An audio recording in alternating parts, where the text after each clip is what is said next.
L'Autorité nationale des élections, l'ANE, a annoncé les modalités régularisant le vote des expatriés égyptiens aux élections présidentielles 2024. Le vote se déroulera du 1er au 3 décembre prochain de 9 heures à 21 heures en fonction de l'horaire de chaque pays au siège des missions diplomatiques et consulats d'Égypte par le monde ou autres places définies par l'ANE sur fond des propositions avancées à cet égard par le ministère des Affaires étrangères. Le journal officiel a publié cette décision ce mardi qui stipule que chaque Égyptien se trouvant à l'étranger le jour du scrutin a le droit de voter à la présidentielle si son nom est inscrit sur la base de données des électeurs et porte une carte d'identité ou passeport valide. Des comités formés du corps diplomatique assurent les travaux d'observation du vote, de dépouillement et des comptes des voix.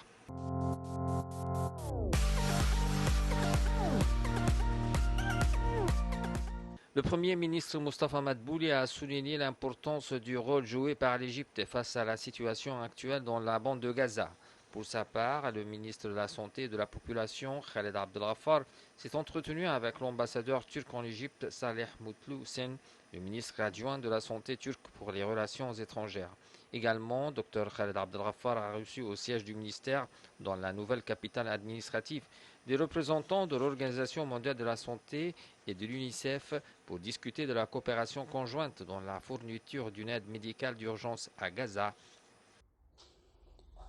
Le Premier ministre Mostafa Madbouli a souligné l'importance du rôle joué par l'Égypte face à la situation actuelle dans la bande de Gaza, notant la large participation internationale au sommet du Caire pour la paix organisé par l'Égypte.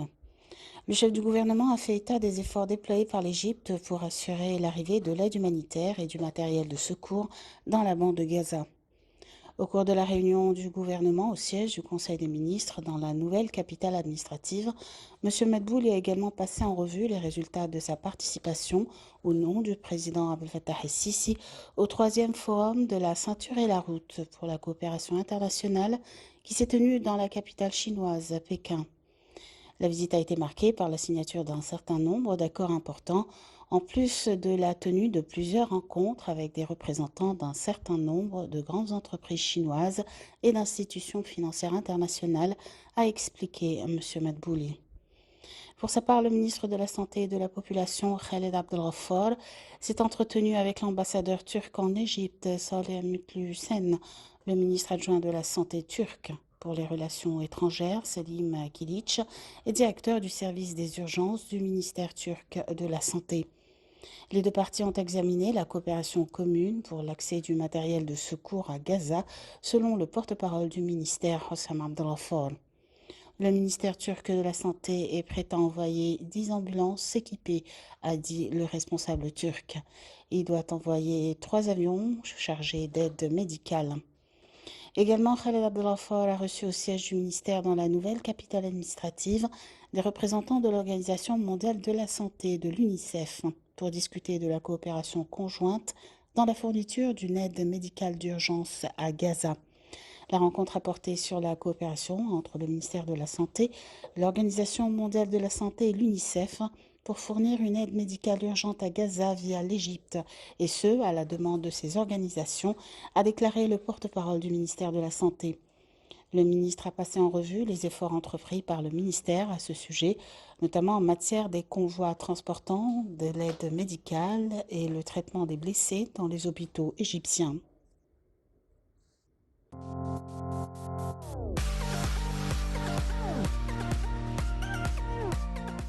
Le président de l'Organisme général des informations, Dia Rachwan, a souligné que l'Égypte s'attachait à la nécessité du cessez-le-feu et le lancement de négociations de paix entre Palestiniens et Israéliens. Dr Rachwan s'exprimait dans une conférence de presse des représentants de médias et de presse étrangères égyptiennes pour jeter la lumière sur la position égyptienne envers la situation dangereuse actuelle dans la bande de Gaza. L'Égypte juge important de cesser-le-feu entre les deux parties le plus vite possible, a-t-il dit. Il a appelé les pays qui se sont abstenus de prôner un cessez-le-feu à revoir leur position.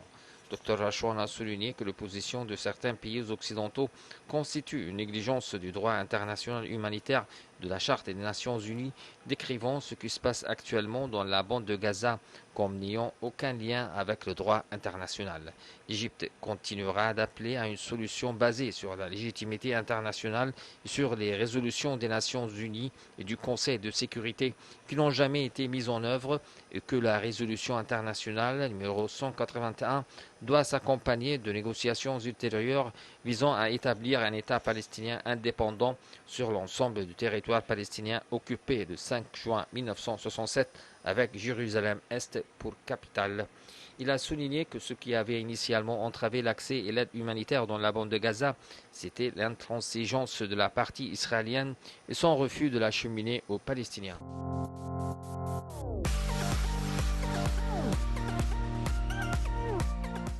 L'ambassadeur de la République arabe d'Égypte à Rome, l'ambassadeur Bassam Radi, a prononcé le discours de l'Égypte devant le Comité international de la sécurité alimentaire des Nations unies, actuellement réuni au siège de l'Organisation pour l'alimentation et l'agriculture FAO. Selon Bassam Radi, nous sommes profondément désolés et surpris en Égypte de voir le monde rester les bras croisés et observer une crise humanitaire catastrophique affectant 2,5 millions de Palestiniens dans la bande de Gaza qui sont soumis à des punitions collectives au siège et à la famine en raison de la coupure complète de l'eau, de la nourriture et de l'électricité dans toute la bande de Gaza, en plus imposer de violentes pressions en vue de déplacements forcés, pratiques que le monde civilisé a longtemps rejetées.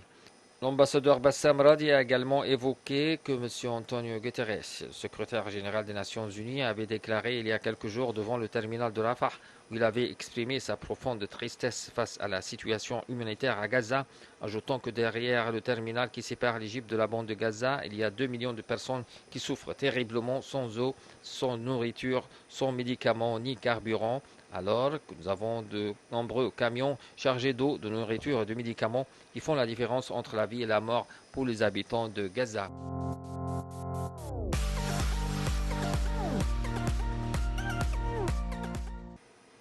Le représentant permanent de l'Égypte auprès de l'Union africaine, l'ambassadeur Mohamed Gued, a tenu une réunion entre les ambassadeurs arabes à Addis Abeba et le président de la Commission de l'Union africaine, Moussa Faki, sur l'évolution de la question palestinienne de la situation dans la bande de Gaza. La réunion a eu lieu au siège de l'Union africaine. Selon l'ambassadeur Mohamed Gued, les ambassadeurs arabes ont remercié et apprécié la position de l'Union africaine à l'égard de la cause palestinienne, souligné la nécessité d'une action urgente et d'efforts concertés avec l'Union africaine afin de contenir l'aggravation de la crise, d'arrêter l'escalade militaire dans la bande de Gaza et faciliter l'entrée immédiate de l'aide humanitaire. Ils ont souligné l'importance d'une action collective pour s'attaquer aux racines du conflit et relancer le processus de paix entre les parties israéliennes et palestiniennes. De son côté, M. Faki a confirmé que sa position découle d'un devoir auquel il doit adhérer face à la crise humanitaire à laquelle est exposé le peuple palestinien, faisant référence à sa récente rencontre avec le président de l'Union africaine en marge de sa participation au sommet de la paix au Caire qui s'est tenu le 21 octobre courant, au cours duquel il a souligné sa fierté du rôle égyptien dans le soutien de la cause palestinienne.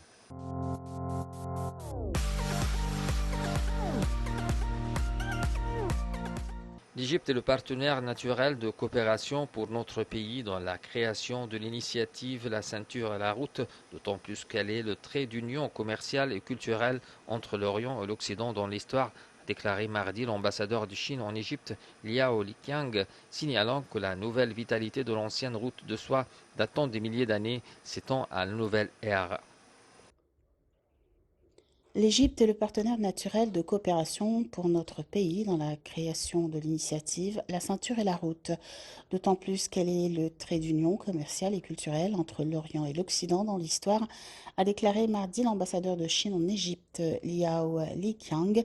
soulignant que la nouvelle vitalité de l'ancienne route de la soie, datant de milliers d'années, s'étend à la nouvelle ère. Dans des déclarations, M. Li Qiang a indiqué l'attachement de son pays à approfondir les relations de partenariat avec l'Égypte dans le cadre de l'initiative La ceinture et la route et son engagement à l'esprit de la route de la soie marquée par la paix et la coopération, l'ouverture et l'inclusion, l'apprentissage réciproque et le bénéfice mutuel de manière à réaliser le nouveau développement avec la plus haute qualité en faveur des peuples égyptiens et chinois et du monde entier. La coopération dans le cadre de l'initiative La ceinture et la route est passée de la mise en place des grandes lignes à l'exécution des moindres détails, a-t-il fait savoir.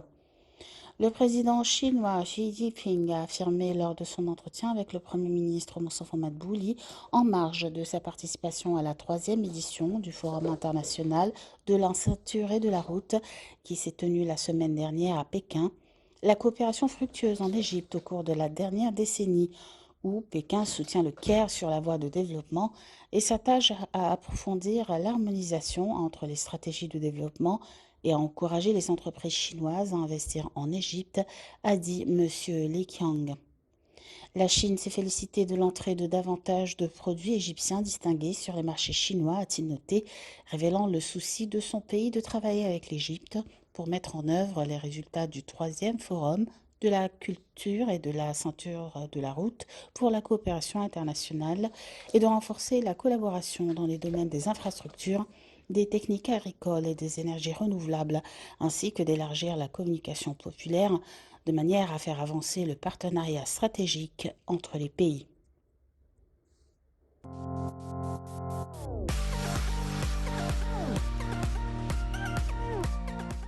Le Premier ministre Dr Moustapha Madbouli a tenu une réunion avec le président de l'autorité égyptienne pour l'achat unifié et l'approvisionnement, Baha'eddine Ziden, pour suivre les dossiers de travail de l'autorité et le plan de développement des pharmacies ISRAF 24 appartenant à la compagnie égyptienne du commerce et des médicaments. Dans le cadre de la mise en œuvre de la vision de l'Égypte visant à accroître les exportations égyptiennes vers les marchés africains et à renforcer les échanges commerciaux avec les pays du continent africain, l'autorité a conclu un contrat pour exporter les médicaments égyptiens vers la Zambie pour un montant total de 24 millions de dollars, a appelé M. Zidane. Une première cargaison a été envoyée et une coordination est en cours avec les fabricants pour préparer une deuxième cargaison, selon M. Zidane, qui a indiqué que la partie zambienne s'est félicitée de la coopération avec l'Égypte et a apprécié les efforts de l'autorité à cet égard. Le plan de développement des pharmacies Sahara 24 a été au menu de discussion. Un plan sera élaboré pour étendre ces pharmacies dans tous les gouvernorats égyptiens.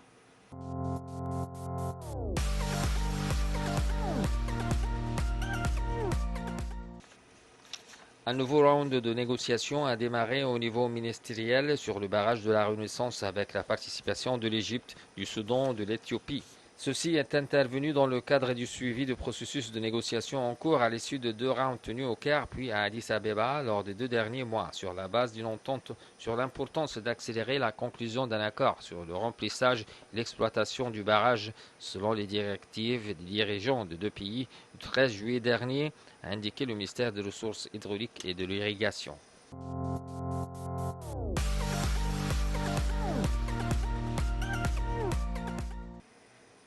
Dans le cadre de ces réunions périodiques au ministère des Affaires étrangères pour coordonner les efforts nationaux visant à renforcer et développer la coopération avec les pays africains, le comité permanent de suivi des relations égypto-africaines a tenu une réunion présidée par l'ambassadeur Hamdi Sanad Louza, vice-ministre des Affaires étrangères chargé des affaires africaines, et avec la participation de hauts responsables des ministères compétents de l'Association des affaires étrangères des exportateurs égyptiens. La réunion a examiné les rapports reçus des ambassades égyptiennes dans les pays africains concernant le développement du mouvement des échanges commerciaux et la présence d'entreprises égyptiennes dans ces pays, ainsi que les préparatifs en cours pour que l'Égypte accueille l'exposition intracommerciale africaine 2023 du 9 au 15 novembre 2023 sous les auspices de la Banque africaine d'import-export et en coopération avec l'Union africaine, le secrétariat de la zone commerciale africaine libre. La réunion a également discuté de l'exportation de médicaments égyptiens vers certains pays africains,